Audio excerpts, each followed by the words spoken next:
Ano nga ba ang responsibilidad, halaga, katangian at kahulugan ng isang ina na nilikha ng ating poong may kapal? Ang isang ina ay may mga anak na tungkulin niyang alagaan.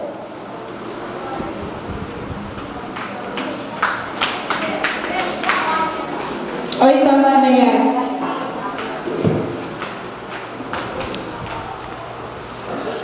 Di ba taya ka na? Hindi kayo. Taya ka na kayo? Hindi kayo. Taya ka na? Tumigil na nga kayo. Siya kasi, ikaw. Tama na. Nagkakakito mga anak. Natapos niyo na ba yung mga assignments niyo? Opo. Sige, pumunta na kayo sa kwarto niyo tapos magpahinga na kayo. Opo, nanay. Ang isang ina ay may maayos na trabahong kinabibilangan.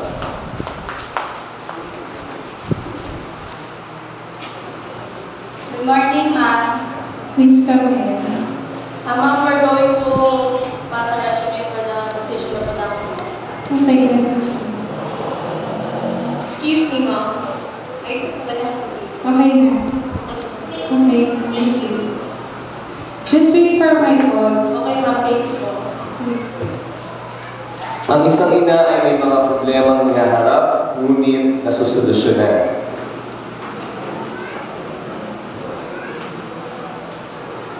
Mami, pwede bang pahingi ng baon? May gala mo kasi kami. Pwede lang po 1,000. Sige na po. Oo, anak. Wala akong ganyang halaga ngayon.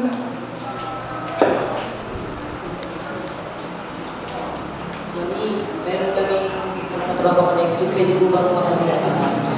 Kipit tayo ngayon.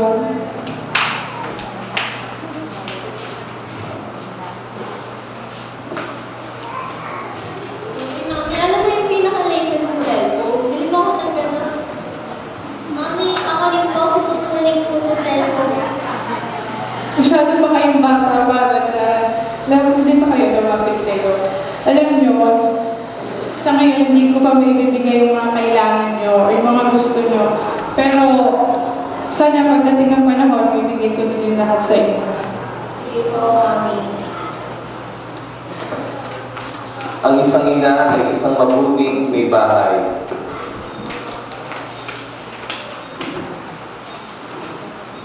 Kumusta naman ang aking buhay ng iba? Okay lang. Ang kumusta naman yung trabaho? Ito, ayos lang.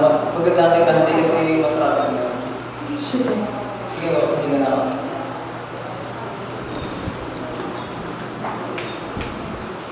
Ang isang ina ay mapag-aruga sa kaniyang pamilya. Ay, bili na kayo! Mula lang, bili na kayo! Ay, bili na kayo, Mare! Mama, bili na kayo! Mura lang! Bili na po kayo, Mare! Mama! Bro, pwede Siya rin Bili na po kayo! Pwede siya mag-isindahan. Sige, pabili po ako. Sukay, bili na po kayo! Bili na po kayo, Mare! Mama, bili na kayo!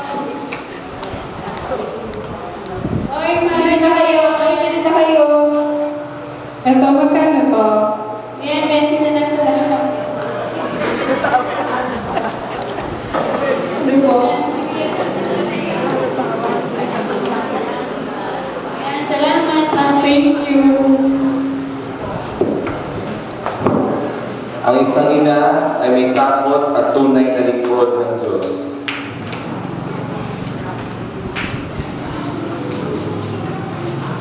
Magsiluhod po ang lahat. Manalangin tayo. Luwalhati sa Ama, sa Anak, at sa Espiritu Santo. Kapag sa mga unang kayo, pakailanman, kasuwalan ng Diyos. Magsitayo po ang lahat. Ang misa niya ay alay na umayo kayo na taglay ang puting balita ng Panginoon sa ngalan ng Ama, ng Anak, at Espiritu Santo. Salamat sa Diyos.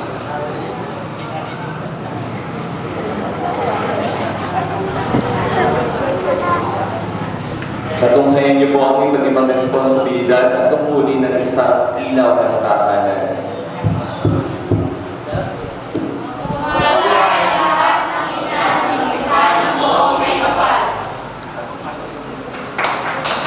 Ngayon po, kami kapag ang mula ang gumaganap na ina para po sa lahat ng ilaw ng tahanan.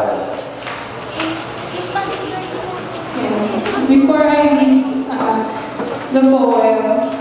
And so I would like to take this opportunity to thank one person that served as our advisor, mentor, leader, and a mother as well. Wherever you are now, we know that you're happy together with our Lord. Your advices and teachings will always live on our hearts. Thank you, Tita Ami.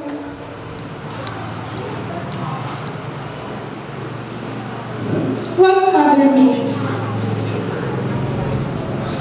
Mother is such a simple word. But to me, there's meaning seldom heard for everything I am today. My mother's love showed me the way. I love my mother all my days for enriching my life in so many ways.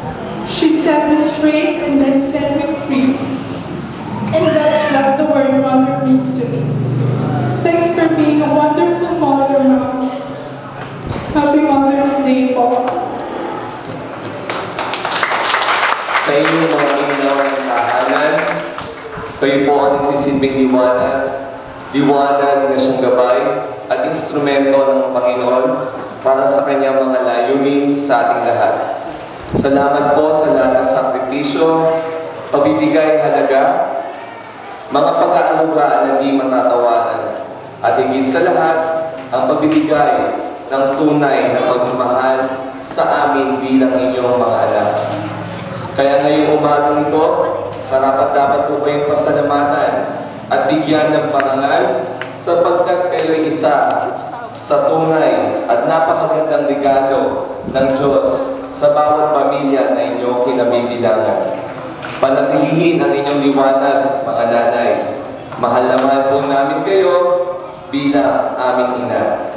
Narito po ulit ang Sinathan Youth Ministry upang maghandog ng isang munting sayaw pasasalamat para po sa inyong lahat, mga ilaw ng tahanan.